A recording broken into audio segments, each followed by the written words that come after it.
So, Wanderstop has an average playtime of 10 to 12 hours. I like being slow in games of this variety and truly tried doing things at a more leisurely pace, resulting in my first playthrough being 16 hours. And yeah, it's a narrative game, so it's pretty linear. Technically, a lot of the story beats don't change from playthrough to playthrough, but I still encourage you to play it multiple times. 1.5 more times, that is, if you've already played it once. The reason being? Well, one of them is that you get entirely different experiences depending on how you play Alta. The other is that you would be fulfilling the purpose of the game. Alta is a fixed character. Less so as in she doesn't go through change, but more so as in we, the player, play as her rather than creating our own sense of her character.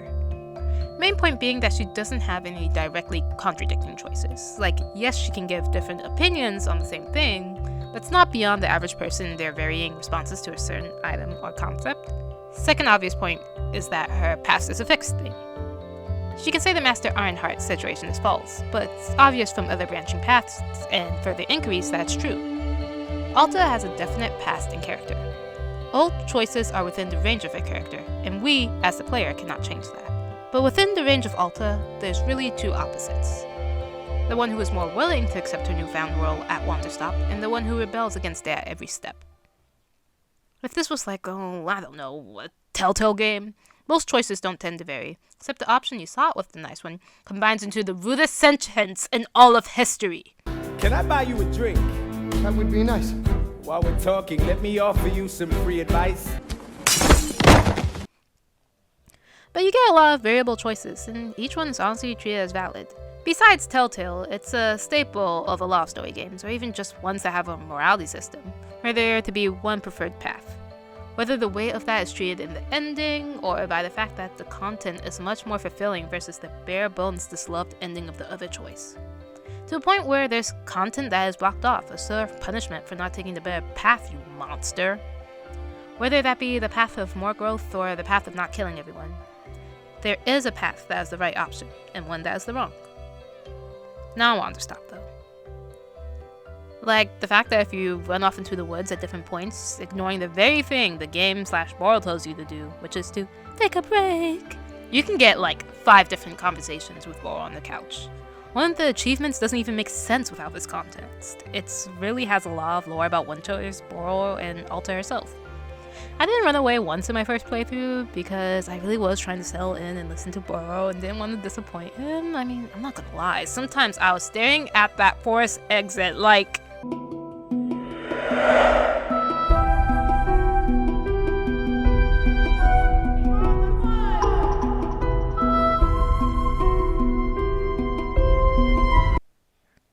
It's not really what anyone would call the correct path.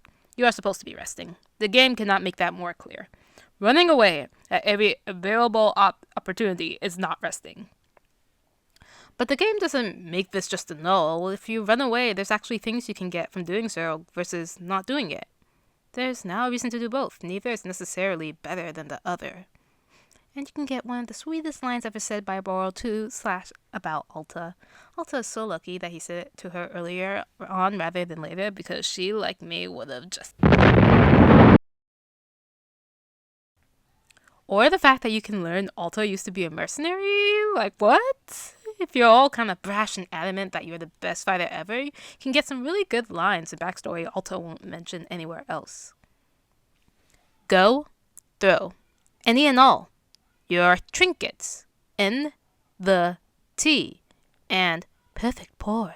Those babies. It is so worth it. Alternating dialogue paths with Boral and making sure you give him every spot of tea you can to suck up all the Sylvia lore he has. Oh, this is like an 8-minute video if I include the fan cam and accurately inflates it. Alta being stubborn and insisting to spar with Ren gets both this cool scene with him in the sun and an awesome pass-out scene in which they talk to each other. And ooh, that just doesn't correspond nicely with her and Bo's couch/bench talks. Hilariously enough, you can even get some scenes where Alta's rebellion leads to sweeter outcomes. Others straight-up hilarious situations. I mean, even the intro, doing any combination of telling or not telling Boro your name or reason for being here, has all sorts of different outcomes. Like, I'll tell you now. If you can, lose the gardening tools. In my second playthrough, I tried to be a jerk and see what negative reactions I could get out of offering Nana things, like Pluffin's tea and her own book, and was surprised she didn't have one for my broom. I panically said the truth, which trash, expecting her to be all like, eh-heh! Instead, she congratulates me and takes it, which, yay, another point for being a rutabaga not being punished in this game, but come on! The game will resolve this, and not only gives you the tools back in the funniest way ever, but they will change color, and look at that aesthetic! Doesn't it just fit the autumn vibe more? In fact...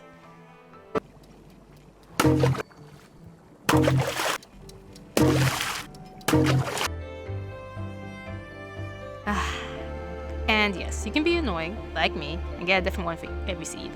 Kinda. I won't spoil, play it yourself.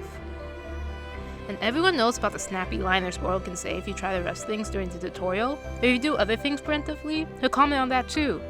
Also, Burl has a Pluffin idol animation. It is the best thing ever. Like, if you want to see it, just load up chapter 3 and wait/follow that singular Pluffin around. He'll do it eventually. They both will. I still haven't seen this, but I've heard it's possible to get a letter from a past customer in the last act. Like, what? I've played through thrice. I still haven't gotten lucky enough to get it. And yeah, lots of these are little things. I know not everyone would care for them, or even see it as worth playing through a whole nother time through. But I think this adds such importance to Wanderstop's message. Not just because of the fact that there isn't one set path or way for growth, but also because I think this game can serve as a reminder. To play through it again, to remind yourself it's okay to go slow, to be bored, to take a breather. To play this game and use it as your own team shop time, to stop squirreling away. How this game can be a meditation of sorts, and something to go back to when you need a reminder again on how to take things slowly. I can truly see myself picking up this game 30 years later just to keep these lessons fresh in mind. I could see myself even then finding hidden little treasures. So yeah, I think people should play Wanderstop 2.5 times. The half comes from going back to specific seasons and using different dialogue lines or tea flavors, or being bold and seeing what works or doesn't work, or change or doesn't change, and using that ridiculously robust Pluffin guide someone made on Steam. Ivy Road has put so much thought and variation for even the littlest things, and I think a good way to pay respect to that is to just try and go through each bit.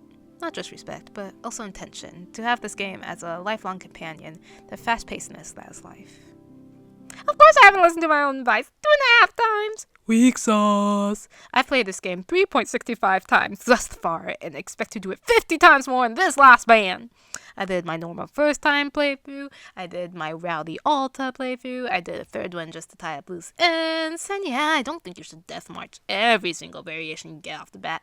But heck yeah, my .65 comes from playing the Autumn chapter like a gazillion times to see what Ren and Tinkerer have to say about certain tea options, okay? I can't help it, I just love these guys! Play it 2.5 times. You will not regret it.